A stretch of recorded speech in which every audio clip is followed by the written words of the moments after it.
రోజు ఇచ్చిన కంప్లైంట్స్లో కానీ పోలీసులు పెట్టిన కేసుల్లో కానీ ఎక్కడా కూడా వంశీ పేరు లేదు. కారణం వంశీ ఘటనలో లేడు కాబట్టి.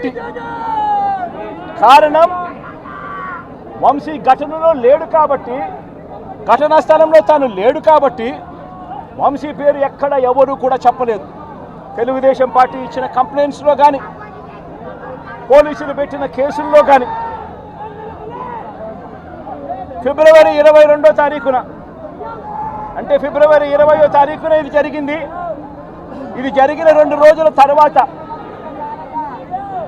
గన్నవరం టీడీపీ ఆఫీస్ ఆపరేటర్గా డేటా ఎంట్రీ ఆపరేటర్గా పనిచేస్తా ఉన్న సత్యవర్ధన్ అనే ఈ దళిత యువకుడిని మంగళగిరిలోని టీడీపీ ఆఫీసుకు చంద్రబాబు నాయుడు గారు మనుషులను పిలిపించుకొని ఈ సత్యవర్ధన్ అనే వ్యక్తి ద్వారా మరో కంప్లైంట్ కూడా ఇప్పించారు. తెల్లటి కాగితం మీద ఆయనతో సంతకం తీసుకొని మరో కంప్లైంట్ కూడా ఇప్పించారు. దాని ఆధారంగా ఎస్సీ ఎస్టీ కేసు కూడా పెట్టారు.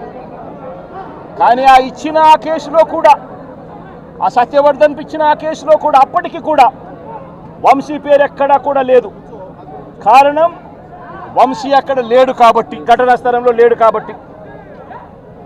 ఫిబ్రవరి 23వ తారీఖున సత్యవర్ధన్ నుంచి పోలీసులు ఫిబ్రవరి 23, 2023 పోలీసులు ఇదే సత్యవర్ధన్ దగ్గర నుంచి 161 స్టేట్మెంట్ కూడా తీసుకున్నారు. ఆ స్టేట్మెంట్లో సత్యవర్ధన్ ఇచ్చిన స్టేట్మెంట్లో కూడా ఎక్కడా కూడా వంశీ పేరు ఎక్కడా లేదు.